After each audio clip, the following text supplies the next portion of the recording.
नमस्कार। विश्व न्यूज 24/7 में आप सभी को सुस्वागतम खुशामद। जी हाँ, दलाई लामा जी का उत्तराधिकारी यानी पुनर्जन्म का मामला अभी विश्व भर में सुर्खियां में है।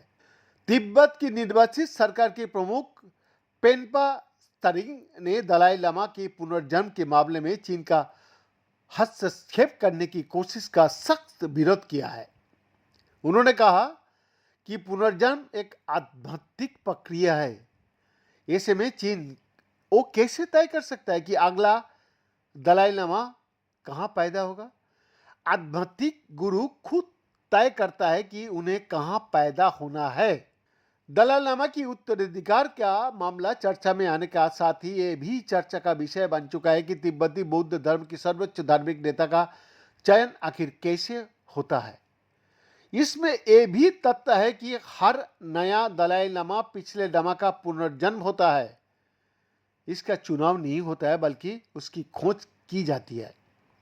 इस खोज में कई प्रतीकी संकेतों का अहम ध्यान रखा जाता है और इसके लक्षणों के आधार पर हर तरीका से संतुष्ट होने के बाद ही नए दलाई लामा की घोषणा की जाती है। माना जाता है कि मृत्यु के बाद दलाई लामा नए शरीर में पुनर्जन्म लेता है।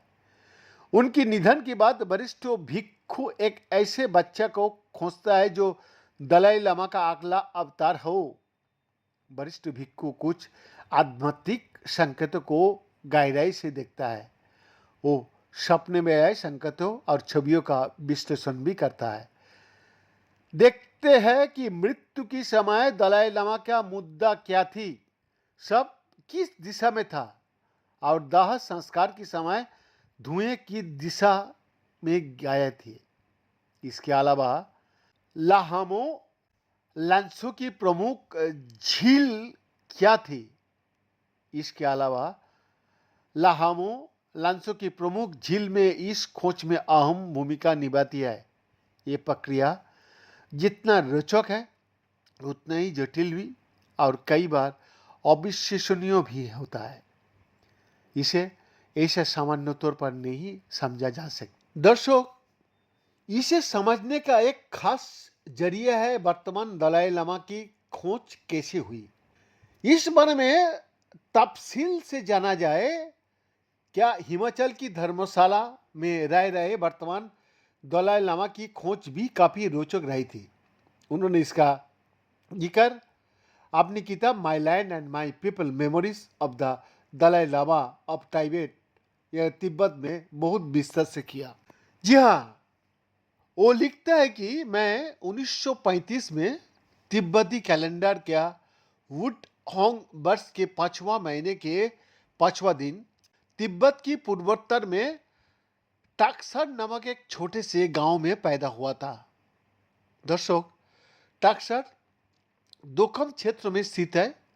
दो का अर्थ है घाटी का निचला हिस्सा जो मैदानी में मिलता है और खम तिब्बत की पूर्व हिस्सा है जहां खम्पा नाम से एक खास तिब्बती नस्ल रहती है।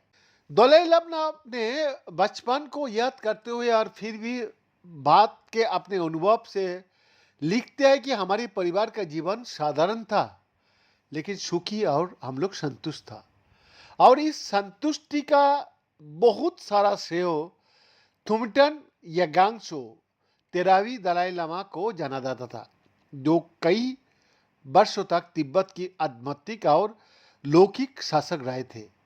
उन्होंने तिब्बत की स्वतंत्र राष्ट्र के रूप में स्थिति को स्पष्ट और परिभाषित भी किया था। ये किताब में ये भी दर्ज करता है कि साल 1933 यानी तिब्बती वाटर वर्ड ईयर में थुफेटन ग्लासो का निधन हो गया और इस खबर ने तिब्बत को उदास कर दिया। इस समाचार को मेरे गांव में लाने वाली मेरे ही पिता थे। वो कुंभम में बाजार गए थे और वहाँ के बड़े मठ में उन्होंने ये सुन लिया था। 13वीं दलाई लामा ने तिब्बत की शांति और कल्याण के लिए इतना कुछ किया था कि लोगों ने उनकी श्रद्धा और सम्मान की प्रतीक के रूप में एक विशेष भव्यता वाला स्वर्ण मकबरा बनाने की फैसला किया। प्राचीन रीति के अनुसार ये शानदार मकबरा हालसा की राजधानी में पोताला पैलेस के भीतर बनाया गया। फिर इसके बाद वो समय आता है जो सबसे अहम था, नए दलाई लामा की खोज। वर्तमान दलाई लामा किताब में आगे लिखता है कि 13वीं दलाई लामा का निधन के साथ उनकी पुनर्जन्म की खोज तुरंत शुरू हो गया, क्योंकि हर एक दलाई लामा अपनी पूर्ववर्ती का पुनर्जन्म होता है उसका। पहले दलाई लामा जो 1391 ईस्वी में पैदा हुआ था, वो कोरोना रूपी बुद्धो चैनरेसी के अवतार थे। उन्होंने सभी जीवित प्राणियों की रक्षा करने का व्रत लिया था। नए दलाई लामा की खोज के लिए प्रक्रिया के हर पहलू पर प्रकाश डालते हुए दलाई लामा इसका विस्तार से वर्णन करता है।